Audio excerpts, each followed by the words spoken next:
जय श्री कृष्णा। प्रिय दर्शकों, भाई और बहनों, अस्ट्रो चर्चा में आपका स्वागत है। मेरा आपको सादर नमस्कार। आज के वीडियो में जो कुंभ लग्न के व्यक्ति हैं अर्थात एक्वेरियस एसेंडेंट हैं, उनका सितंबर माह कैसा गुजरेगा उस पर एक संक्षिप्त पर चर्चा करेंगे। नए दर्शकों के लिए बता दूं कि वो कैसे पता करेंगे कि वो कुंभ लग्न के व्यक्ति हैं। तो अपना बर्थ डिटेल्स किसी अच्छे एस्ट्रो के सॉफ्टवेयर में डालें। जो लग्न कुंडली बनकर आती है, जिसको D1 चार्ट भी कहते हैं, उसके प्रथम भाव में यदि 11 नंबर लिखा हो तो आप कुंभ लग्न के व्यक्ति हुए।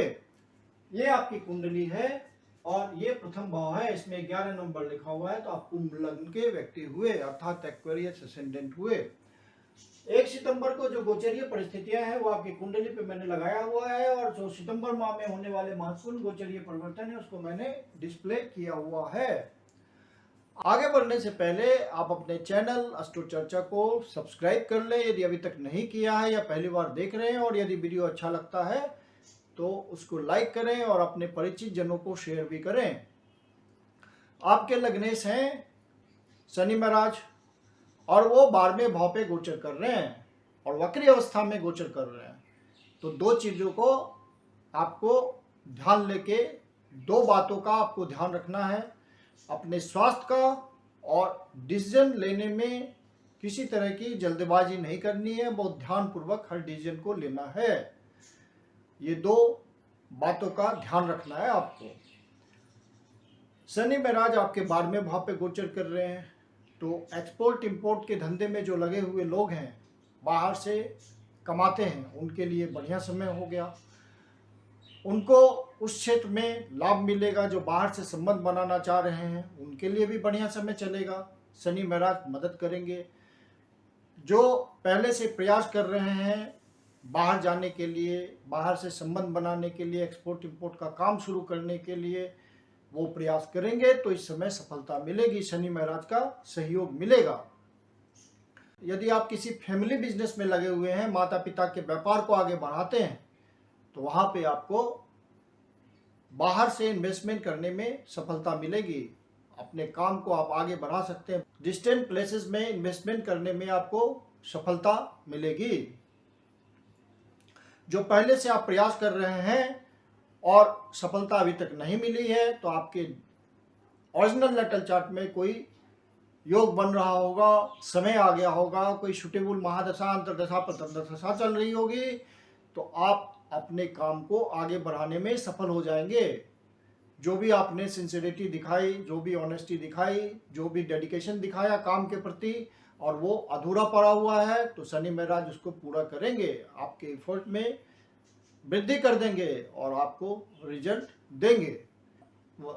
बृहस्पति महाराज भी वहीं पे गोचर कर रहे हैं, धन भाव में गोचर कर रहे हैं, अपनी ही राशि में गोचर कर रहे हैं, वक्री अवस्था में है, तो आपको ज़्यादा सफलता मिलने के चांसेस होंगे। आपके रुके हुए काम को पूरा करने के चांसेस बनेंगे। गुरु महाराज का सहयोग मिलेगा आपको और अपने काम को पूरा करने में आप सफल हो पाएंगे।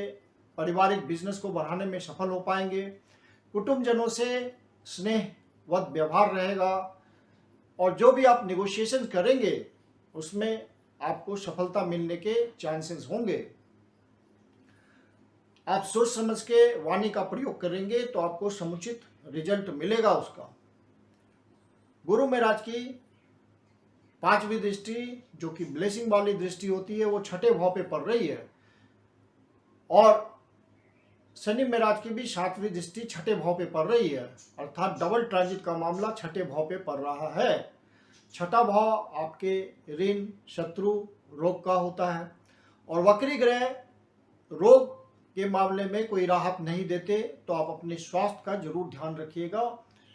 बृहस्पति महाराज की भी 5वीं दृष्टि 6ठे भाव पे पड़ रही है, तो चूंकि वक्री ग्रह हैं तो संभावना बनती है रोग की। और शनि महाराज की 7वीं दृष्टि रोग भाव पे पड़ रही है, तो वहाँ भी संभावना बनती है। और शनि महाराज तो रोग के जनक ही होते हैं, तो आप अपने स्वास्थ्य का ध्यान रखेंगे और मेडिकेशन, योगा, एक्सरसाइज, इन सब बातों के थ्रू अपने स्वास्थ्य को फिट रखेंगे। यदि आपका कोर्ट कचहरी का मामला चल रहा है, डिले हो रहा है और उसका रिजल्ट आना है तो वो आपके फेवर में आएगा। कोई लोन आप प्राप्त करना चाह रहे हैं तो वहाँ आपको सफलता मिलेगी। लोन की रिकवरी के अवसर आपके बनेंगे, कुछ नया रास्ता खुलेगा जिससे आप लोन रीपे कर पाएँ, वहाँ पे आपको सफलता मिलेगी। जो विद्यार्थी जन कंपटीशन की तैयारी कर रहे हैं और इस समय कंपटीशन में बैठेंगे, उनके लिए बढ़िया समय है, आपके फेवर में रिजल्ट आएगा इस समय दिए हुए कंपटीशंस का। जो किसी तरह का बिजनेस करते हैं और प्रतिद्वंदी हैं, उनके मार्केट में कंपटीशन झेलते हैं, उनके लिए भी बढ़िया समय होगा। कोई प्रोफेशन में लगे हुए हैं, किसी तरह का सॉल्यूशन प्रोवाइड करते हैं, वहाँ भी विशेष रूप से सफलता मिलेगी। कोई आपका पेंडिंग काम प्रोफेशन से रिलेटेड पूरा हो सकता है, इसकी पूरी संभावना है। मंगल महाराज आपके चतुर्थ भाव पे गोचर कर रहे हैं, तो मंगल का चतुर्थ भाव पे गोचर उतना फेवरेबल नहीं होता है और वो वृष राशि में गोचर कर रहे हैं, जो कि एक फेवरेबल राशि मंगल के लिए नहीं है। तो आपको मानसिक शांति, घर के इन्वायरमेंट में किसी तरह का डिस्कॉर्ड हो सकता है, डिस्प्यूट हो सकता है, किसी तरह का आपको मानसिक तनाव हो सकता है, तो वहाँ पे आपको ध्यान रखना है कि ये गोचरीय परिस्थितियाँ हैं, समय के साथ ये टल जाएंगी, तो वहाँ पे आप केयरफुल रहेंगे तो उसका सॉल्यूशन निकल जाएगा। लेकिन जो लंबे समय से कोई प्रॉपर्टी खरीदने के लिए प्रयास कर रहे हैं, फ्लैट खरीदना चाहते हैं, मकान खरीदना चाह रहे हैं, किसी तरह का ज़मीन खरीदना चाह रहे हैं, उससे रिलेटेड आपका काम सफल नहीं हो रहा है, तो इस समय सफल होने की संभावना है। आप उस प्रयास में सफल हो जा सकते हैं प्रयास करने से। यदि आपके ओरिजिनल नेटल चार्ट में कोई इंडिकेशन होगा तो निश्चित रूप से रिजल्ट हो जाएगा। लाइफ पार्टनर के प्रति भी आपको ध्यान बनाए रखना है, किसी तरह का मैरिटल डिस्प्यूट ना हो। काम धंधे की दृष्टि से ये महीना अच्छा गुजरेगा, क्योंकि कर्म भाव पे कर्म के जो स्वामी हैं आपकी कुंडली में, उनकी खुद की दृष्टि पड़ रही है, तो काम धंधे के मामले में पूरी उत्साह रहेगी बनी, आपकी पूरी एनर्जी के साथ आप काम करेंगे और रिजल्ट भी मिलेगा। यदि आप बिजनेसमैन हैं तो कोई नया वेंचर स्टार्ट कर सकते हैं, उसमें आपको सफलता मिलेगी। हाँ, जो बिजनेसमैन पार्टनरशिप में काम करते हैं वहाँ पे ध्यान देने की जरूरत होगी कि किसी तरह का अंडरस्टैंडिंग में कमी ना हो। सारे प्रॉपर डॉक्यूमेंटेशन का ध्यान रखिएगा, वहाँ पे कोई कंफ्यूजन की स्थिति बन सकती है। जो पब्लिक इंटरेक्शन में काम करते हैं, जनता के बीच रहकर कमाते हैं, उनको भी ध्यान देने की जरूरत है कि किसी तरह का वाद विवाद ना हो, वाद विवाद से बचना है। सूर्य महाराज भी सप्तम भाव पे गोचर कर रहे हैं, तो आपके लाइफ पार्टनर में कोई ईगोइस्टिक फीलिंग्स आ सकती है, ईगो से ग्रसित हो सकते हैं आपके लाइफ पार्टनर, तो वहाँ पे आपको ध्यान रखना है। हालांकि मैरिटल लाइफ के लिए ये समय बढ़िया होगा, क्योंकि शुक्र महाराज भी यहाँ गोचर कर रहे हैं, लेकिन चूंकि शुक्र और सूर्य महाराज एक ही भाव पे गोचर कर रहे हैं, तो ईगो की प्रॉब्लम होगी, लेकिन उत्साह बना रहेगा मैरिटल लाइफ में, वैवाहिक जीवन में। और शुक्र के सिग्निफिकेशंस में आप में आएंगे, सूर्य के भी सिग्निफिकेशंस आएंगे, आप में पर्सनालिटी इंप्रूव करने में वो मदद करेंगे आपको। समाज में मान सम्मान, इज्जत, प्रतिष्ठा बढ़ सकती है कि सूर्य महाराज अपनी ही राशि में गोचर कर रहे हैं। सूर्य महाराज फिर 17 सितंबर को कन्या राशि में प्रवेश करेंगे, गोचर परिवर्तन करेंगे। अष्टम भाव पे सूर्य महाराज का गोचर होगा, बुध के साथ गोचर होगा, बुधादित्य योग बनेगा, और बुध महाराज 10 तारीख से वक्री हो रहे हैं, तो वहाँ पे आपको जो हायर एजुकेशन के लिए प्रयास कर रहे हैं वहाँ किसी तरह की दिक्कत आ सकती है, डिले हो सकता है। अष्टम भाव में गोचर है बुध महाराज का, उच्च की राशि है, तो वहाँ पे ये सब संभावना है, लेकिन अल्टीमेटली आपको रिजल्ट मिलेगा।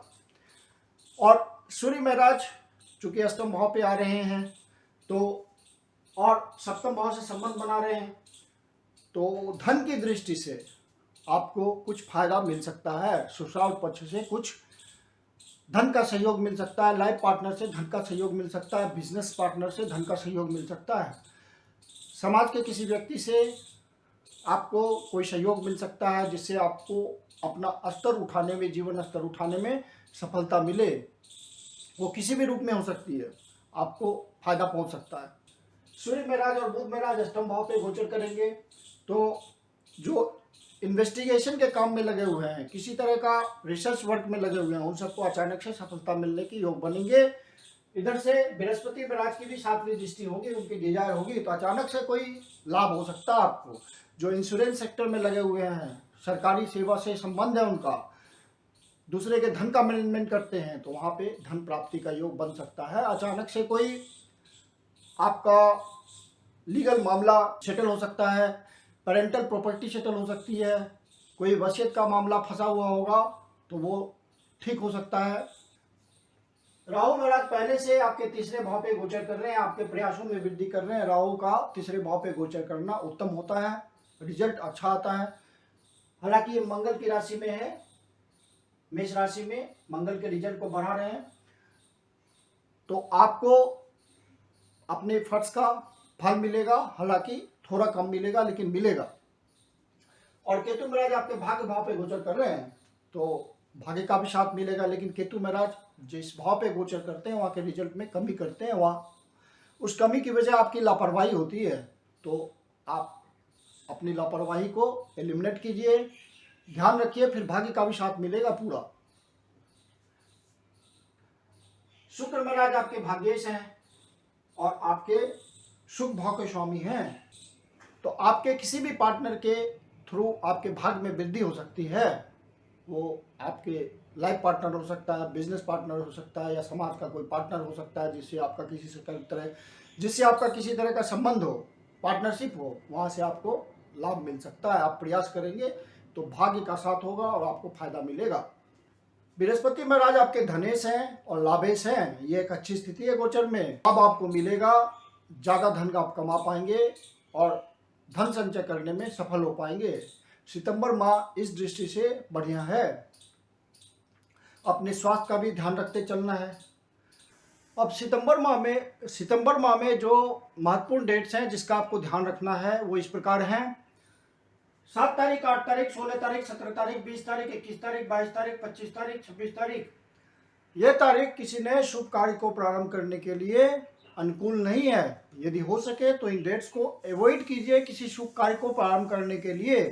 मैं कुंदन शर्मा आप लोग का हार्दिक स्वागत करता हूं। यदि आपके जीवन की कोई समस्या है जिसका समाधान आप हमसे चाहते हैं तो पर्सनल कंसल्टेशन ले सकते हैं। मेरी अपनी कंसल्टेशन शुल्क होती है। वीडियो के अंत में मेरा व्हाट्सएप नंबर दिया हुआ है, डिस्क्रिप्शन बॉक्स में भी व्हाट्सएप नंबर मेंशन है। आप कंसल्टेशन के लिए बुकिंग कर सकते हैं। धन्यवाद।